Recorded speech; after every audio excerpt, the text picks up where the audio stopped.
Hey guys, I'm going to talk about some med school acceptance data. It's just going to be an introductory video. I'm going to delve into some more specifics on how you can optimize your chances in later videos. But if we take a look at the last couple of cycles from 2018, 2019, the most recent one, 2021, 2022, the section scores are pretty similar. Cars stays consistent throughout all the 4 years. Biochem Bio, pretty consistent. Psych Soc goes up about half a point. Chem Phys goes up about 0.2, and the average MCAT in 2018-2019 was 511.2. Most recent cycle is a 511.9. If we take a look at the number of applications per year, 2018-2019 we had 52,000, and now the most recent cycle we had about 10,000 more. And the amount of matriculants, or the people that were accepted, pretty similar, maybe 1,000 more, 21,600. 2018-2019, 22,666 in the most recent cycle. Taking a look at GPA now, overall GPA has stayed pretty consistent, 3.72 back in the day to 3.74 now. Science GPA 3.65 back in the day, about 3.67 now. So those are some of the numbers, and you guys got to remember these are average numbers. So if we take a look at some of these numbers more specifically and break it down into categories, we can see some deviation.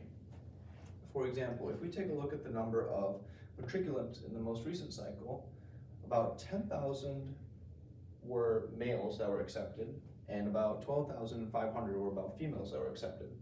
The last couple of years, it has shown a trend that more females are getting accepted compared to males. And as far as the MCAT goes in the most recent cycle, the average MCAT for an Asian was 514.5 for getting accepted, and for an African American, it was 505.9. As far as those numbers go, it is what it is. We can take a look at some other factors over here. When you do apply to medical schools, it's pretty important that you apply to your public in-state school, because public schools really in favor of their state kids.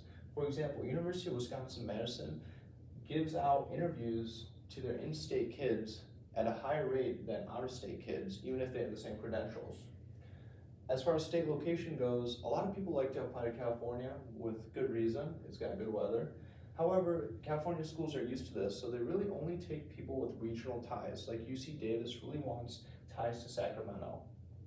And there's also medical schools in the country that have a quota for other students from other states. For example, a school like University of Oregon will take a set amount of kids from the state of Washington, the state of Alaska, because they don't have many medical schools in those regions. Another factor to consider is class size. When you apply to a school like Kaiser Permanente, their class size is about 50 kids. So your chances of getting in when you have thousands of applicants is not high. Whereas if you apply to a school like Des Moines University, which is a DO school, and it has 220 kids in their class, your chances of getting in is slightly higher. As far as these numbers go, you also got to keep in mind a good portion of these applicants are actually re-applicants. About 15,000 out of all these numbers were re-applicants the past couple of years. And the age of matriculation is now 24. The AMC does not publish data as far as age of matriculation the last couple of years. As of 2018, it was 24. That is probably rising, FYI.